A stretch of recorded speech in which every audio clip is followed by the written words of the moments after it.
Hello everyone, I welcome you all again in my YouTube channel. So friends, we have been learning past tense and in my previous video we learned all about simple past tense and its use for making statements, for making negative sentences and for making interrogative sentences. And today I have come with another video in which we are going to learn more about past continuous tense, which is also the subtense of past. But before I start, I have one suggestion to all of you that keep watching my videos till end so that you will get the proper benefit of my videos, because due to these videos I am sure you will not only be able to understand English but you will also be able to speak it properly and fluently. If you are still new to this channel, so please subscribe my channel and also press bell icon so that you will be able to watch all my previous videos as well as upcoming videos of grammar. And also like my videos and share as much as you can to your friends. So without wasting time, let's begin to learn past continuous tense in detail.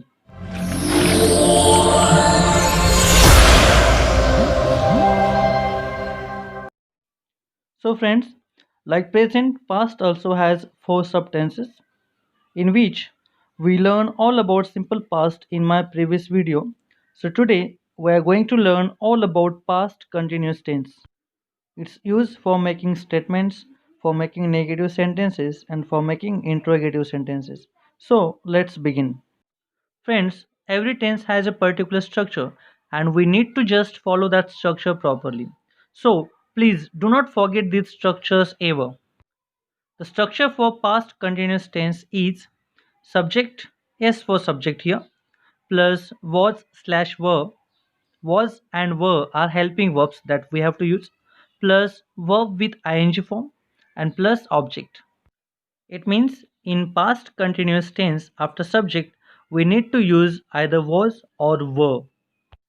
Let me tell you with which subject we have to use was and with which subject we have to use were. Friends, if the subject is I and any singular subject like he, she, it, Ram, Sham, or any name, we need to use was with such subjects. And if the subject is you and any plural subject like we, they, people, etc., we need to use where with such subjects. Don't be confused while using was or were after subject. Okay, now let's see the use of past continuous tense in English language. Past continuous tense is used to show that an action was going on at some time in the past. It means any action was in progress in the past. Okay, let's have some examples of this tense form for your understanding. First example, I was reading grammar book yesterday. Second example, the children were completing their project last night. And the third example, he was drawing a beautiful picture. In the first example, I was reading a grammar book yesterday. The subject is I, and with I, we have to use the helping of was. Then reading is verb with ing. So what I was reading?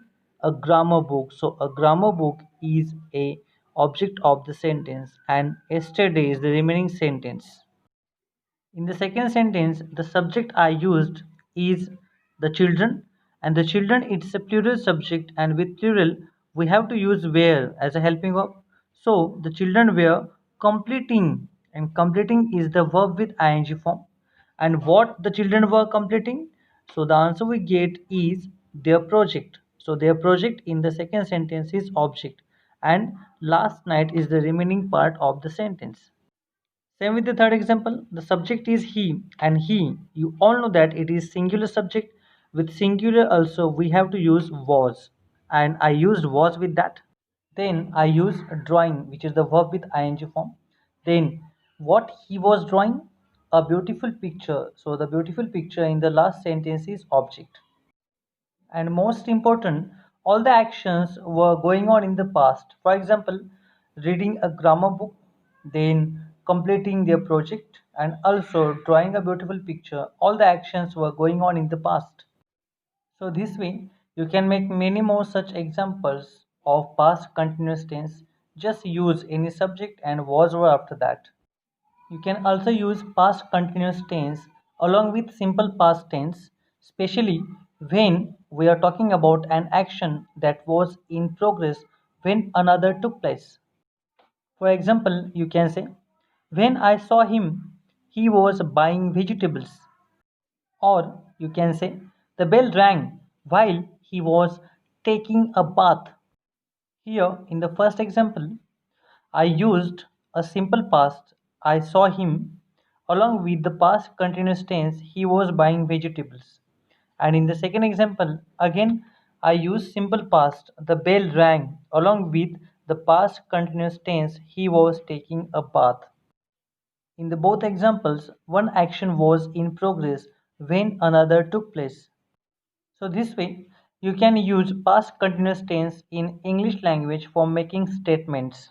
Now, hope you understand this concept of past continuous tense perfectly. Now, let's move forward and see the use of past continuous tense in negative sentences. For negative sentences in past continuous tense, we have to use the following structure. The structure is subject plus was slash were plus not plus verb with ing form and then plus object. Friends, you might have observed that for making statements of positive in past continuous tense, recently we use the same structure, just we have to use not after was or were in negative sentences, nothing else. Okay, let's have some examples. First example, he was not reading a book. Second example, they were not talking with each other. And the third example, I was not watching a cricket match.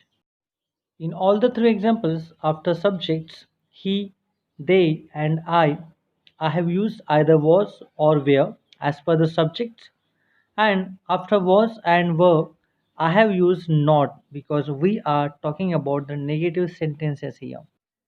It means you have to use the same structure of past continuous, but just in the negative sentences of past continuous, you have to use not after was or were. So I hope you understood very well that how to use past continuous tense in English language. Now let's see the use of past continuous tense in interrogative sentences, means in questions. Friends, I have told you many times that interrogative sentences means questions, and questions are of two types, WH questions and verbal questions. So let's see how can you frame the WH questions in past continuous tense. For WH questions in past continuous tense, you have to follow the following structure. The structure is WH word plus was or were plus subject plus verb with ing form and then plus remaining part of the question and then finally question mark at last. It means as usual the question will start with any WH word, then you have to use either was or were as per the subject, and we already discussed how to use was or were. Then you have to use verb with ing form because it is continuous tense, and then it will have any remaining part of the sentence and then question mark at last. Let's have some example of it. The first example, what was he searching there? Why were those children laughing at us? And what were they selling in the market? In the first question here, after what, I used was because the subject is he and with he we have to use was. Then I use searching, which is the verb with ing form, and there at last. Meaning of the question in Hindi is वो वहाँ क्या ढूंढ रहा था? Second question, why were those children laughing at us? Here, after WH word why, I use where because the subject is those children, and those children it indicates plural subject. So with plural, we have to use where. Then I use laughing, which is the verb with ing. Then At us, it's a remaining part of the sentence. And finally, question mark at last. Meaning of the question in Hindi for your understanding. ओ बच्चे हम पे क्यों हंस रहे थे?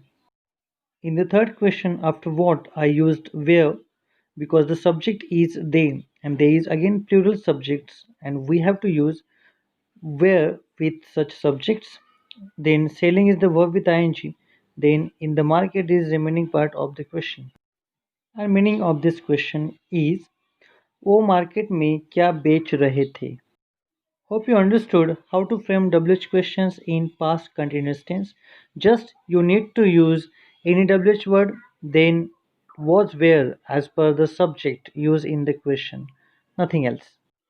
So it was all about how to frame WH questions in past continuous tense. Now let's see how to frame verbal questions in past continuous tense.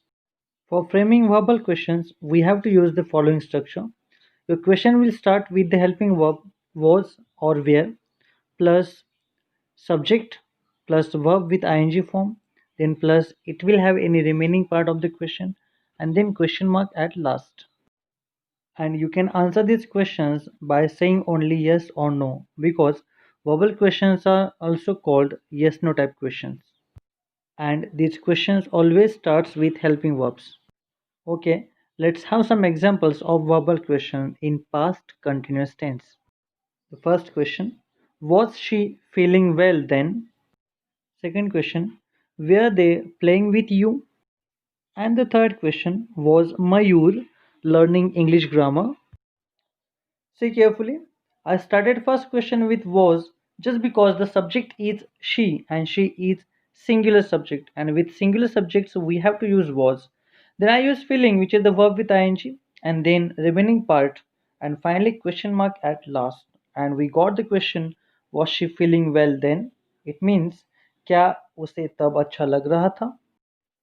I started second question with where because subject is they and there is plural subject. So I use where. Then playing with verb ing.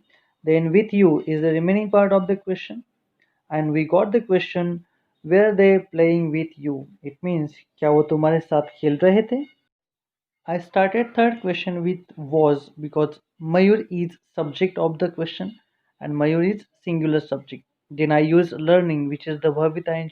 Then English grammar is the remaining part and then question mark at last. And the meaning of the question was Mayur learning English grammar means क्या मयूर English grammar पढ़ रहा था? So friends, this way you can frame WH questions as well as verbal questions in past continuous tense. And definitely, these concepts are definitely useful for everyone if you wish to learn English properly. So friends, today we discussed all about past continuous tense, its use in statement, in negative sentences and in interrogative sentences, means verbal and WH questions. So this way, I hope you understood all the concept that I taught you today. So just keep practicing all the rules and all the structures given by me. If you really enjoy my videos, so please like it and share as much as you can to your friends. And also subscribe my channel for upcoming notifications of my videos and to get such grammatical videos which will definitely be useful for everyone. Thank you.